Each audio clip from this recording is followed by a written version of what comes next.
اعوذ باللہ من الشیطان الرجیم بسم اللہ الرحمن الرحیم السلام علیکم رحمۃ اللہ وبرکاتہ۔ جیسے کہ کل بھی ہم نے سورہ بقرہ پڑھی تھی، جس کی آیتیں 2 پڑھی تھی، جس میں ارشاد ربانی ہو رہا تھا کہ تجھ سے پوچھتے تھے حکم ہے اس کا،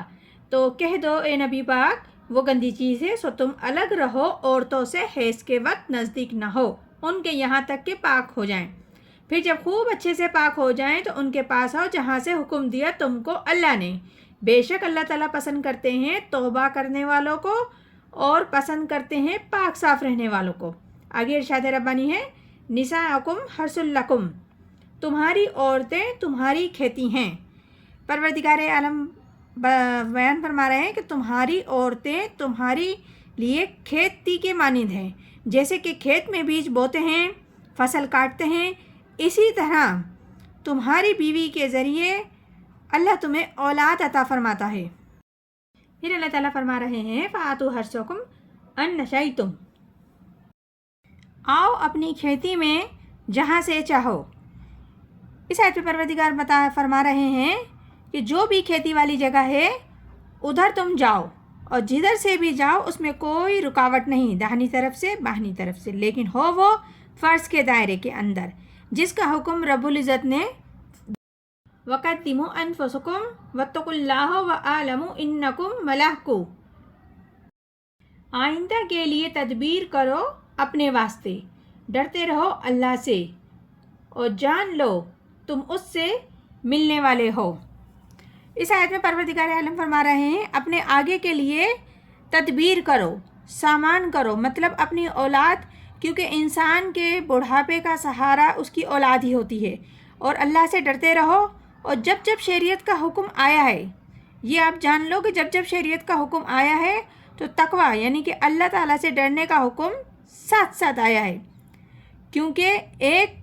قانون ہے، اس کی قانونیت ہے، اور ایک تقویٰ ہے۔ قانون کی لاکھ پیروی کی جائے لیکن اگر تقویٰ نہ ہوگا تو وہ قانون کا مذاق بن جائے گا، مذاق بن جائے گا۔ اس لیے اللہ سے ڈرتے رہو، کیونکہ جان لو تمہیں ایک دن اللہ سے ملاقات کرنی ہے، اللہ کے سامنے حاضر ہونا ہے۔ وبشیر المؤمنین، اور خوشخبری سناؤ ایمان والوں کو۔ اللہ تعالیٰ اس آیت کے ذریعے بتا رہے ہیں کہ اے نبی محمد صلی اللہ علیہ وآلہ وسلم، آپ اہل ایمان والوں کو بشارت دے دیجئے خوشخبری کی، اور انہیں خوشخبری سنا دیجئے۔ آگے ارشاد ربانی ہے وَلَا تَجْعَلُوا اللَّهَ عَرْضَةً لِإِيمَانِكُمْ أَن تَبَرُّوا وَتَتَّقُوا وَتَصْلِحُوا بَيْنَ النَّاسِ، اور مت بناؤ اللہ کے نام کو حجاب اپنی قسموں کے ذریعے، اس کا کہ تم نیکی کرو اور پرہیزگاری کرو اور لوگوں کے درمیان اصلاح کرو۔ اس آیت میں ایک حکم ہے کہ جس میں رب العزت فرما رہے ہیں کہ اللہ کا نام ایک تختہ مشق میں بنا لو اپنی قسموں کے لیے، کیونکہ اکثر یہ ہوتا ہے کہ انسان کہتا ہے، غصے میں آ کے قسم کھا جاتا ہے کہ اللہ کی قسم یہ کام نہیں کروں گا، فلاں کام نہیں کروں گا، چاہے وہ نیکی ہی کا کام کیوں نہ ہو۔ انسان غصے میں اکثر قسم کھا لیتا ہے، جیسے کہ ایک مرتبہ حضرت ابو بکر صدیق رضی اللہ تعالیٰ عنہ نے بھی غصے میں آ کے قسم کھا لی تھی کہ ایک بندہ تھا، غریب مسلمان تھا، جس کی حضرت ابو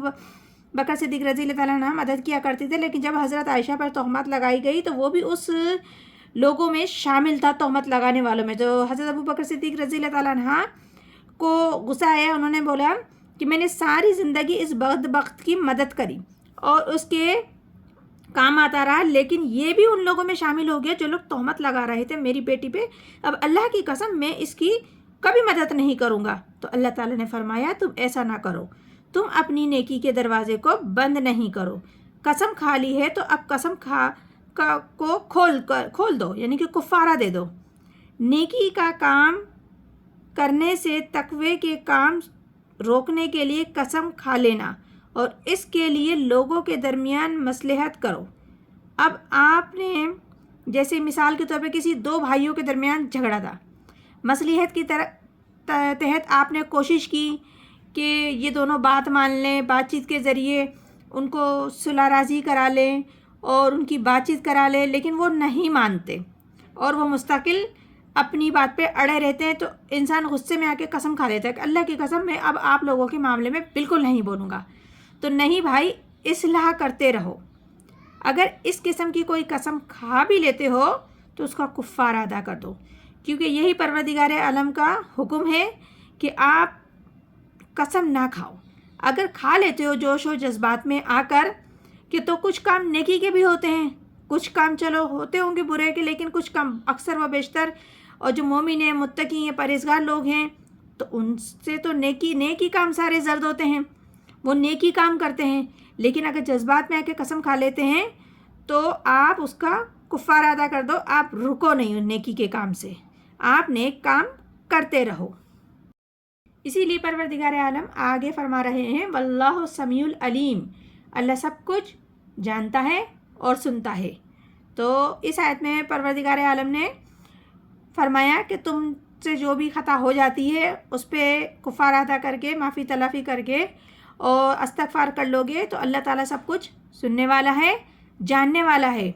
آپ کو معاف بھی کر دے گا۔ لیکن اپنی زبان سنبھال کر بات کیا کرو اور دل میں برے خیالات مت لایا کرو۔ اگر بالفرض ایسا ہو بھی جاتا ہے کسی اہل ایمان والے سے تو وہ قسم اٹھا لیتا ہے تو رب العزت کہتے ہیں آپ کفارہ دے کر اپنے آپ کو آزاد کر دیں، قسم کھول دیں۔ تو یہ سورہ بقرہ ہے جس کی ابھی ہم نے 2 صورتوں کا ترجمہ تفسیر خلاصہ بیان کرا ہے۔ انشاءاللہ تعالیٰ مزید بھی آگے کرتے رہیں گے۔ پروردگار عالم ہم سب کو قرآن پاک بہتر طریقے سے پڑھنے، سمجھنے، عمل کرنے کی توفیق عطا فرمائے۔ آمین ثم آمین۔ جزاک اللہ۔